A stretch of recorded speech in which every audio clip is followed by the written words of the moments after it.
cry. நான் இதற்காக ஜெபிக்கவில்லை. I did not pray that much. நான் இவர்களுக்காக எச்சரிக்கவில்லை. I did not warn them. யோனாவை போல் நான் சொல்லியிருந்தால் கூட ஜனங்கள் மனம் திரும்பி இருப்பாங்க. If I had warned them like Jonah, they may have repented. ஐயோ, இந்த ஜனங்களுடைய இரத்தப்பள்ளி என் தலையில் இருக்கிறது என்று சொன்னேன். Oh, their blood is upon my head. 3 மாதங்கள் ரொம்ப கஷ்டப்பட்டேன். For 3 months I suffered very much. 3வது மாதம் முடிவிலே கர்த்தர் கூட பேசினார். At the end of the 3rd month, the Lord spoke to me. அவர்களை பார்த்து கேட்டார், ஏன் இப்படி சோகமுகமாக இருக்கிறாய்? The Lord looked at me and he said, why are you so sorrowful? ஏன் எப்பொழுதும் அழுது கொண்டே இருக்கிறாய்? Why are you always crying? சுனாமிக்கு உனக்கு என்ன சம்பந்தம்? What is the connection between you and tsunami? நான் அதை உனக்கு காண்பித்தேன். The reason why I showed them to you, இதை போய் ஜனங்களுக்கு எச்சரிக்கும்படிக்கு நான் உனக்கு சொல்லவில்லை. it's not to warn the people. அதற்காக ஜெபிக்கும்படி கூட சொல்லவில்லை.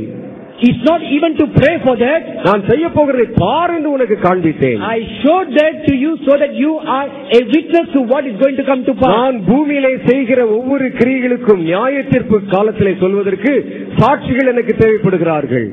I need witnesses for whatever judgments that I'm going to pour out on this earth. ஏனென்றால் வேதம் சொல்கிறது கர்த்தருடைய நியாயத்தீர்ப்புகள் நீதியானவைகள். Because the Bible says God's judgments are justice. கர்த்தர் தாம் செய்த ஒரு பேரழிவுக்கு அதை ஏன் செய்தார் என்பதை காண்பிப்பதற்கு சில சாட்சிகள் அவருக்கு அங்கே தேவை. God raises up some witnesses as a testimony to why He is going to pour out His judgment. நியாயத்தீர்ப்பு நாளில் என்ன நடக்கும் தெரியுமா? Do you know what is going to happen on the judgment day? இப்படிப்பட்ட பேரழிவுகளிலே மரித்தவர்கள் எழுந்து வந்து நிற்பாங்க. All such people who died in those tragedies will come and stand before God. ஏன் இந்த பேரழிவுகளிலே நாங்கள் மரிக்க வேண்டும் என்று கேட்பாங்க. They will ask God, why should we die of this tragedy? எங்கள் குழந்தைகள் ஏன் மரிக்க வேண்டும் என்று கேட்பாங்க. Why should our children die? They will ask. ஏன் இந்த பேரழிவை எங்கள் தேசத்தின் மேல் அனுப்பினீர் என்று கேட்பாங்க. Why did you send this tragedy upon our nation? அப்பொழுது கர்த்தர் இந்த சாட்சிகளை அழைப்பார். At that moment God will call these witnesses. அவர்கள் வந்து இவருடைய பாவத்தை உணர்த்தி காமிப்பாங்க. Then these witnesses will declare to the people their sins. கர்த்தர் தாம் செய்ய போகிறது ஏற்கனவே எங்களுக்கு காண்பித்தார். God showed us beforehand what He's going to do. இந்த தேசத்து ஜனங்களுடைய பொல்லாத கிரியைகளை எங்களுக்கு காண்பித்தார். God showed us their evil sins. அவர்கள் மறைவிடங்களிலே செய்த பொல்லாத கிரியைகளை எங்களுக்கு காண்பித்தார். God showed us their secret sins. அதன் நிமித்தமாக இந்த நியாயத்தீர்ப்பு அவர்கள் மேல் செலுத்தப்பட போகிறது என்பதை கர்த்தர் எங்களுக்கு ஏற்கனவே காண்பித்தார். Therefore God showed us all this evil and showed us He's going to pour His judgment because of that. ஆகவே கர்த்தர் இந்த பேரழிவை அவர்கள் மேல் அனுப்பினது நியாயம்தான் என்ற அந்த சாட்சிகளை இங்கே சொல்லுவாங்க. Therefore whatever God did is just and true. அதற்காகவே கர்த்தர் சில தீர்க்கதரிசிகளை சாட்சியாக வைக்கிறார். That is why for that purpose God has some prophets as His witnesses. நாம் எசேக்கியேல் தீர்க்கதரிசியின் புத்தகம் 8வது அதிகாரத்தை எடுத்து வாசித்து பார்த்தால் अनेक காரியங்களை வாசிக்க முடியும். If you read Ezekiel chapter 8 you can find many things like that. எசேக்கியேல் 8வது அதிகாரம் 5வது வசனத்தில் கர்த்தர் எசேக்கியேலை அழைத்து கொண்டு போகிறார். God takes Ezekiel in 8 chapter 5 in the spirit. 5வது வசனத்தில் அவர் சொல்லுகிறார். In verse 5 chapter 8 you will read, அவர் என்னை பார்த்து He looked at me and said, மனுபுத்திரனே, O son of man, உன் கண்களை ஏறெடுத்து lift up your eyes and see, வடக்கே பார் என்றார். look at the northern part. அப்பொழுது நான் என் கண்களை ஏறெடுத்து Then I lifted up my eyes and saw, வடக்கே பார்த்தேன். I looked towards northward. இதோ பலிபீடத்தின் வாசலுக்கு வடக்கே பார்த்தேன். I saw towards the northern part near the feet. அதன் நடையிலே எரிச்சல் உண்டாக்குகிற அந்த விக்கிரகம் இருந்தது. I saw an abomination idol there. அவர் என்னை நோக்கி மனுபுத்திரனே, அவர்கள் செய்கிறதை காண்கிறாயா என்று கேட்டார். And God looked at me and said, Son of man, do you see what they are doing? என் பரிசுத்த ஸ்தலத்தை விட்டு என்னை தூரமாக போக பண்ணும்படியான இஸ்ரவேல் வம்சத்தார் இங்கே செய்கிற அருவருப்புகளை காண் என்று கர்த்தர் Look at all the abominable things they are doing to push away my presence. இதிலும் அதிக அருவருப்புகளை காண்பாய் என்று கர்த்தரை அழைத்துக் கொண்டு போய் காண்பித்தார். And God told Ezekiel, I will show you more abominations. Come and go. தேவாலயத்துக்குள்ளே பல இடங்களுக்குள்ளே ஆவியிலே அவரை இழுத்துச் செல்கிறார். God took him in the spirit to many places in the holy temple. அவர்கள் திரைச்சீலைக்கு பின்னால் செய்கிற அசுத்தமான கிரியைகளை காண்பிக்கிறார். God showed him what people are doing behind the veil. ஆசாரியர்களுடைய நிர்விசாரத்தை காண்பிக்கிறார். God shows the sins of the priests.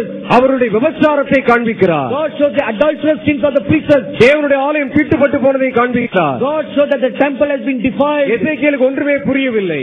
Ezekiel didn't know what was happening. ஏன் கர்த்தர் எனக்கு இதை காண்பிக்க வேண்டும்? Why is God showing these things to me? 8வது அதிகாரம் முழுவதும் அப்படி காண்பித்துக் கொண்டு வருகிறார். Read the entire chapter 8, you will read of that. கர்த்தர் ஏன் அவைகளை எனக்கு காண்பிக்க வேண்டும்? Why is God showing these things to me? ஆசாரியர்களுடைய பாவத்தை ஏன் எனக்கு காண்பிக்க வேண்டும்? Why is God showing me the sins of the priests? அங்கே தம்மூசுக்கு அழுது கொண்டிருக்கிற பெண்கள் செய்கிற அருவருப்பான கிரியைகளை கர்த்தர் ஏன் எனக்கு காண்பிக்க வேண்டும்? Why must God show me what the women are doing to the statue Tammuz? 9வது 9வது அதிகாரத்தில் அதற்கு விடை வருகிறது. You will find an answer in chapter 9. கர்த்தர் அவரை பரலோகத்துக்கு எடுத்துக்கொண்டு போகிறார். God brings Ezekiel up to heaven. எருசலேமின் மேல் தான் செய்ய போகிற ஒரு பெரிய நியாய தீர்ப்பை அங்கே காண்பிக்கிறார். God shows him what the judgment he going to do upon Jerusalem. எருசலேம் தேவாலயத்துக்குள்ளே கர்த்தர் செலுத்த போகிற நியாய தீர்ப்பை குறித்து பேசுகிறார். God speaks to him concerning the judgments going to come to pass upon Jerusalem. உருவின பட்டயத்தோடு புறப்பட்டு நிற்கிற தேவ தூதர்களை காண்பிக்கிறார். God shows him a group of angels who have a drawn sword in their hands. அவர்களுக்கு கர்த்தர் சில கட்டளைகளை கொடுக்கிறார். God gives some instructions to them. நீங்கள் எருசலேமுக்குள்ளே ஊடறுத்து கடந்து போங்கள். You shall go everywhere in Jerusalem. அங்கு காணப்படுகிற வாலிபர்களை வெட்டுங்கள். You shall kill every young people you see. குழந்தைகளை வெட்டுங்கள். Kill the children. கன்னி பெண்களை வெட்டுங்கள். Kill the virgin girls. முதியவர்களை வெட்டுங்கள். Kill the old men. ஆசாரிகளை வெட்டுங்கள். Kill the preachers. ஒருவனையும் நீங்கள் தப்பவிட வேண்டாம். Do not spare anybody. ஒருவனுக்கு உங்கள் கண்கள் இறங்க வேண்டாம். Do not spare pity in your eyes for anybody. இந்த நியாய தீர்ப்பை என்னுடைய ஆலயத்திலே என் வீட்டிலே துவங்குங்கள் என்று சொல்லுகிறார். This judgment shall begin in my temple from my house. எசேக்கியேலுக்கு அதுவும் புரியவில்லை. Ezekiel did not understand this thing. தேவன் தான் செய்ய போகிற காரியத்தை ஏன் எனக்கு காண்பிக்க வேண்டும்? Why must God show me what he wants to do?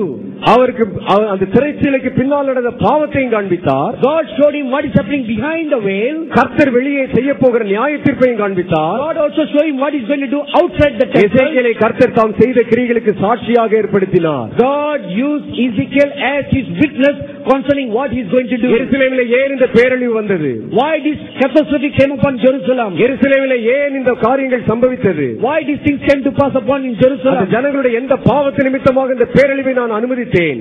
The reasons why God permitted this evil to come because of the sins of the people. என்பதெல்லாம் கர்த்தர் நிறைவேற்றி எசேக்கியேலை ஒரு சாட்சியாக வைத்தார். God showed all these things to Ezekiel to appoint him as a witness. கர்த்தர் இதை காண்பித்து என்னோடு பேசினார். God showed all these things to me and then he spoke to me. நடக்கிற பேரழிவுகளுக்கு நான் உன்னை ஒரு சாட்சியாக வைத்தேன். Therefore whatever I showed you concerning the judgment and the catastrophes, so that you can be a witness. Muzaffarabad முழுவதும் தீவிரவாதிகளுடைய பதுங்கு குழிகளாக மாற்றப்பட்ட ஒரு நகரம். Muzaffarabad is a place where terrorists are hiding.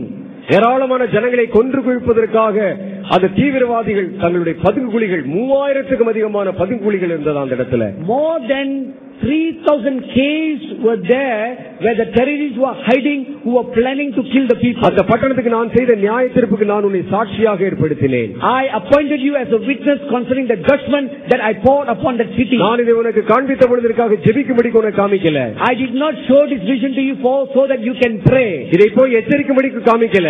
I did not show you to go and warn them. நான் செய்கிற காரியங்களை பார். See what I'm doing. ஆபிரகாமுக்கு கர்த்தர் சோதோம் கொமோராவை பற்றி பேசின பொழுதும் அப்படித்தான் பேசினார். When God spoke concerning the judgment upon Sodom and Gomorrah to Abraham, it belonged to that category. Sodom கொமோராவில் அழிவு வரப்போகுது, நீ ஜெபி என்று கர்த்தர் அவருக்கு சொல்லல. God did not tell Abraham, I'm going to send judgment upon Sodom and Gomorrah, therefore you pray. ஆனால் ஆபிரகாமாய் ஜெபித்தார். But Abraham prayed. ஆனால் கர்த்தர் அவரிடத்தில் ஜெபம் பண்ண வேண்டும் என்று கட்டளை கொடுக்கவில்லை. But God did not ask him to pray.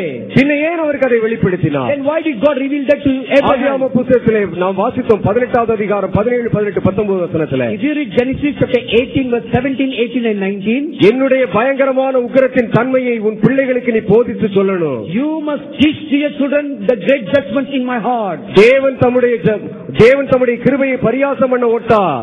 God will not let his grace to be despised. அவர் ஒரு பக்கம் அன்பு நிறைந்த தேவன். He is on one side a God of love. ஆனால் ஒருவன் பாவம் செய்தால் அவர் நியாயத்தை செய்கிற நியாயாதிபதி. But when a person sins, he is a great judge. அவருடைய கண்கள் அவர்களை இறங்குவதும் இல்லை, அவர்களை தப்ப விடுவதும் இல்லை. He will not spare them who sins against him. அவர்கள் செய்த பாவத்து நிமித்தம் 2 பட்டணங்களை அப்படியே அவர் அழித்து போட்டு விட்டார். Because of the sins of the people, God destroyed 2 cities. ஆகவே என் சந்ததியை நீ எச்சரிக்கையாயிரு என்று நீ அவர்களுக்கு சொல்வாய் என்று எனக்கு தெரியும். Therefore I know that you will warn your children and your generation. அதற்காகத்தான் நான் அதை உனக்கு காண்பித்தேன். That is why I showed them to you. நீ அதற்கு ஜெபிக்கும்படிக்காக உனக்கு காமிக்கல. I did not show them to you so that you can pray. உன்னை நான் சோதோம் கொமோராவுக்கு அனுப்பவில்லை. I did not send you to Sodom and Gomorrah. யோனாவை அனுப்பினதை போல உன்னை நான் அனுப்பவில்லை. Just like I sent Jonah, I did not send you. Sodom கொமோராவில் இருக்கிற உன்னுடைய உறவினராகிய லோத்துக்கு நீ தந்தி கொடு என்று நான் சொல்லவில்லை. I did not ask you to send a telegram to your relative Lot who is in Sodom. அவருக்கு நீங்கள் அந்த காரியத்தை சொல்லி அவரை எச்சரிக்கை பண்ணி என்று கூட நான் சொல்லல. I did not even tell you to warn him about the judgment. நான் எப்படி நியாய தீர்ப்புகளை செய்கிறேன் என்பதை உன் சந்ததிக்கு நீ சொல்ல வேண்டும். You must tell your generation what are my judgments. ஏனென்றால் உன்னுடைய சந்ததி என்னுடைய ஜனமாக, என்னுடைய தேசமாக வேறு பிரிக்கப்பட போகிறது. Because your generation is going to be separated as a people unto me. நான் இந்த பட்டணத்தை கவிழ்த்து போட்ட பயங்கர